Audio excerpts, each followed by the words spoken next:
Well, welcome to Watermark this evening. This is an event that we are thrilled to host with some friends that have literally flown in from all over the world to be with us this evening. And we're going to enter into a conversation about creation, a conversation really about origin and about design, about the prevailing theory of the age, which is Darwinistic evolutionary theory, and what is commonly called intelligent design. We're going to define that for you tonight, and we're going to talk about some basic implications. What we're going to do is introduce you to three primary participants, Stephen Meyer, Michael Behe, and David Berlinski.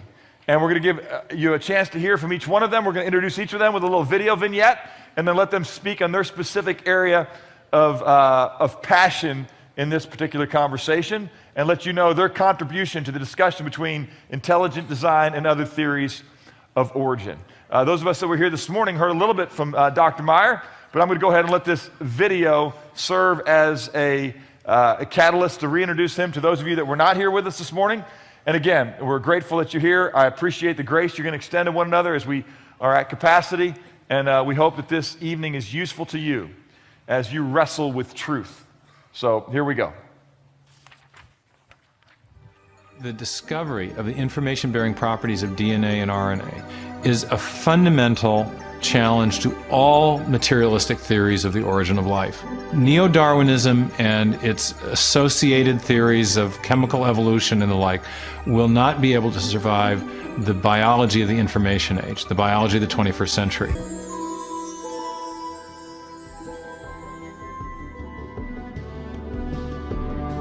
According to a lot of the mainstream media, the theory of intelligent design is a faith-based idea. And in saying that, they want to dismiss it as something that has no basis in science. But the media has confused a fundamental issue. They're confusing the evidence for the theory with the implications of the theory. The theory of intelligent design may well have implications that are supportive of theistic belief, but the theory is not based on theistic belief.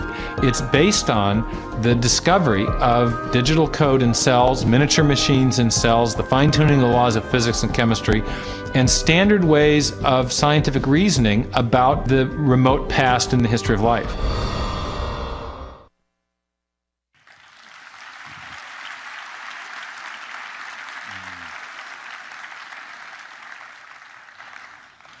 Hi, I'm Steve Meyer, the guy that was just talking. My job tonight to start is just to give a short introduction to the theory of intelligent design. We just, first of all, want to define what it is. And then we'll have two talks, one by Mike Behe, and then I'll be back again to talk about some of the evidence. So we'll have two talks making the case for intelligent design, but first I want to give a little bit of an introduction.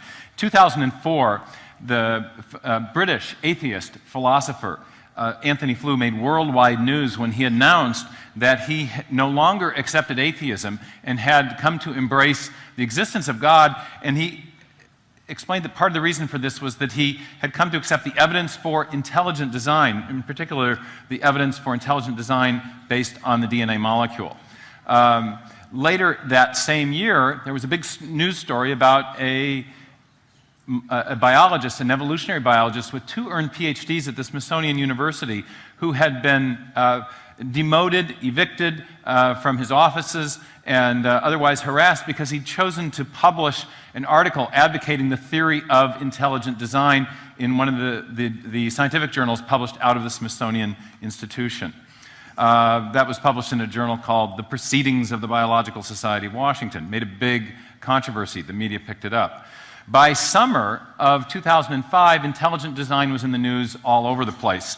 There was a big trial in Dover, Pennsylvania, and most of the mainstream media were in a dither, really, about the theory of intelligent design, about whether or not it should be taught in the public schools, about the evidence for it, and about all the scientists who were speaking out for it and against it.